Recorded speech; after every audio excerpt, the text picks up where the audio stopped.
भगवान प्रकाश देना बंद कर दे तो काम चल जाएगा। क्योंकि सर्दी में सूर्य के दर्शन के लिए तरस जाते हैं। 2-4 दिन अगर सूर्य भगवान नहीं निकले, रजाई कंबल नहीं सूखते, अग्नि जला करके बैठते हैं, उससे अलग नहीं होते। और जब सूर्य निकल जाता है, सूर्य की रोशनी मिल जाती है, तो सारी जो गलन है वो दूर हो जाती है। और वही सूर्य जेठ के महीने में बर्दाश्त नहीं होता है, तो देवता जो समय समय पर हमको देता है, सूर्य देवता है, चंद्रमा देवता है, चंद्रमा देवता प्रकाश देते, शीतलता देते हैं। वायु देवता, वायु बिल्कुल नहीं चले तो काम चल जाएगा, और ज्यादा तेज चल जाए, क्योंकि वायु का नाम है पवन मंद। अगर मंद मंद चलती रहे तो अच्छी लगेगी। और वायु मेरी प्रभक्त तो वही, क्योंकि किसी बगीचे के ऊपर से जाती है तो उस वायु में सुगंध हो जाती है, और गंदी जगह से मेरी प्रभक्त वायु जा रही है तो उसमें दुर्गंध हो जाती है।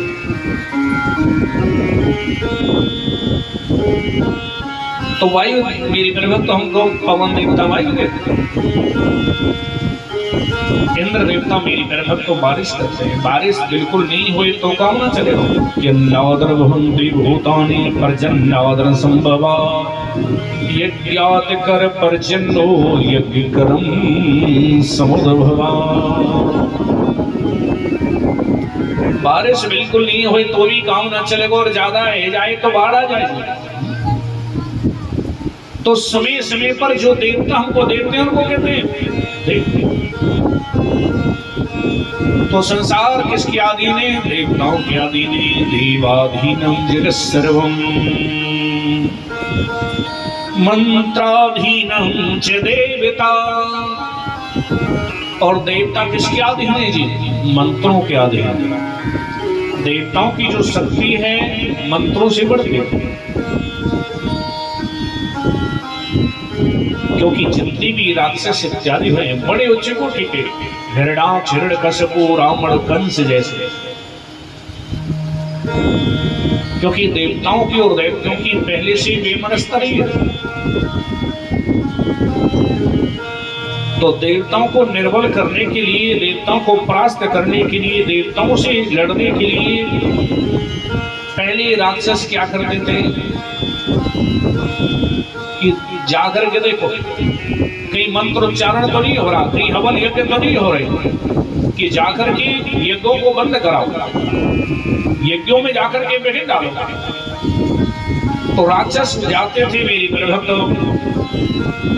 और यज्ञों में जाकर के हड्डी इत्यादि डाल करके आते, विघ्न में डालते।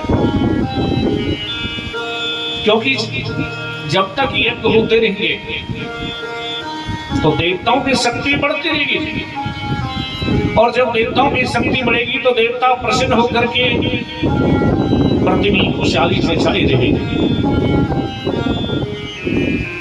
देवाधीनम जगत् सर्वं मंत्राधीनम च देवता, ते मंत्र ब्रह्मणाधीना। और मंत्र किसके अधीन है? ब्राह्मणों के अधीन है। मंत्र उच्चारण कौन करते हैं? ब्राह्मण। यज्ञ इत्यादि ब्राह्मण कराते हैं। हव कव्य की जो ध्वनि निकलती है ब्राह्मणों के द्वारा।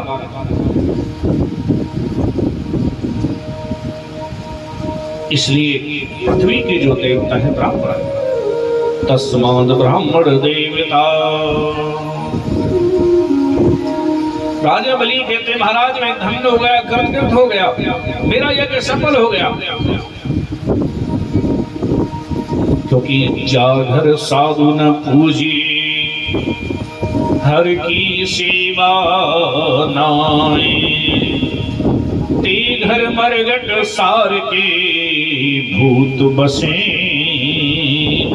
माए। जिस घर में संत ब्राह्मणों का आगमन हो, इनकी मेरी प्रभक्त तो पूजा नहीं हो कि जागर गुरु की भक्ति नहीं, संत नहीं मेहमान, ताघर जमडेरा किया जीवित बहे मसान। जागर में गुरु की भक्ति नहीं, और जिस घर में संत ब्राह्मणों का आगमन नहीं हो, जिस घर में अतिथि के रूप में संत ब्राह्मण नहीं आते हो, ताघर जमडेरा किया, क्योंकि उस घर में तो यमराज भी डेरा डाल देता है, और उस घर में रहने वाले जीवित बहे मसान, क्योंकि वो घर तो पर शमशान के समान है।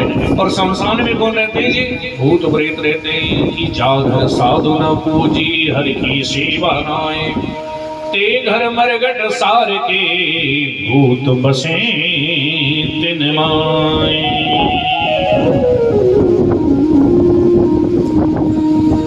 क्योंकि यत्रिफलं कपलादाने,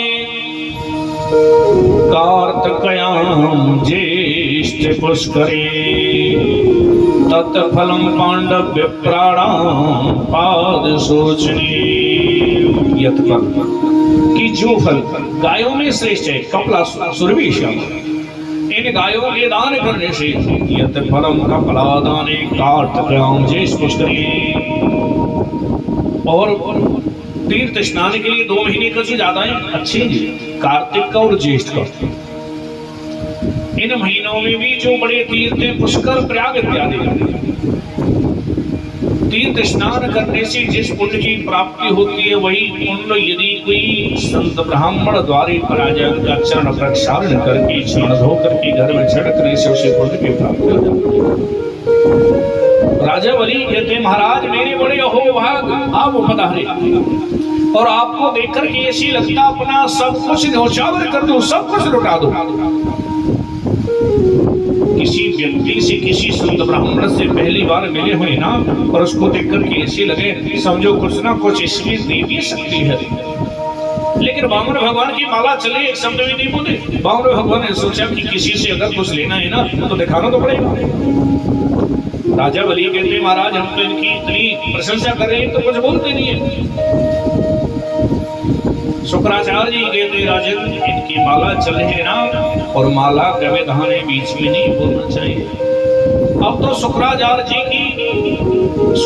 जी ने जैसे कहा राजा बलि से, राजा बलि की और भी ज्यादा श्रद्धा जागृत होगी। इतनी भजन यशस्वी तेजस्वी संत बता ले। वामन भगवान की माला पूरी हुई। अब राजा बलि से कहने लगे, राजन तुम दान की बात करते हो, कोई बड़ी बात, तुम्हारे तो ऐसे वंश में परिवार में पहले से बड़े बड़े दानी थे। तुम्हारे परबाबा हिरण्यकश्यप था, तुम्हारे दादा श्री मेरुचन बड़े दानी, तुम्हारे पिता प्रहलाद जी बड़े दानी। तुम दान की बात करते हो, कोई बड़ी बात नहीं है, लेकिन मेरे जीवन में एक पैसा किसी दान नहीं किया। और राजा जी मुंह में देख रहे हैं, छोटा सा ब्राह्मण का बच्चा पूरी मेरी वंशावली का बखान कर दिया। वामन भगवान कहते, राजन मेरे जीवन में एक पैसा किसी नहीं किया, क्योंकि भगवान कोई लेते थोड़े ही जी, वो तो देते कि दाता इकराम भिखारी सर, हम उनको क्या दे सकते, हमारे पास ऐसा क्या है।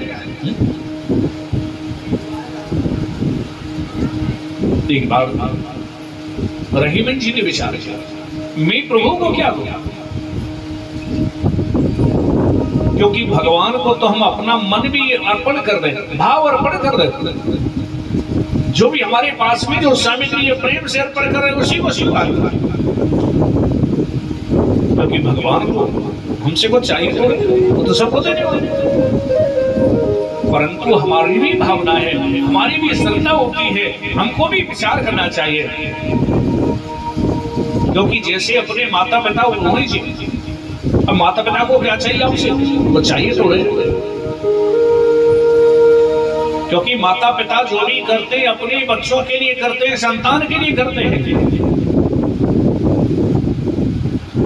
लेकिन बच्चों का भी फर्ज बनता है।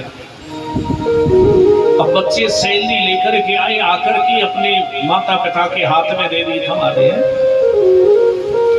तो माता पिता प्रसन्न हो गए, खुश हो गए जी,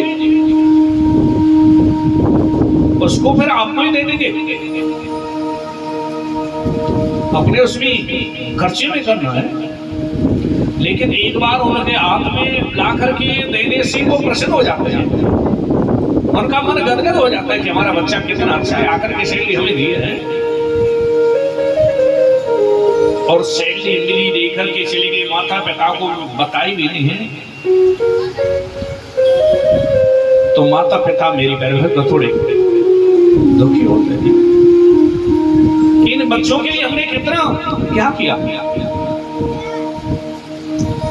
तो उसी प्रकार मेरे भक्त भगवान हमसे कोई लेते नहीं, लेकिन हमारे पास में जो भी है प्रभु को अर्पण कर दिया।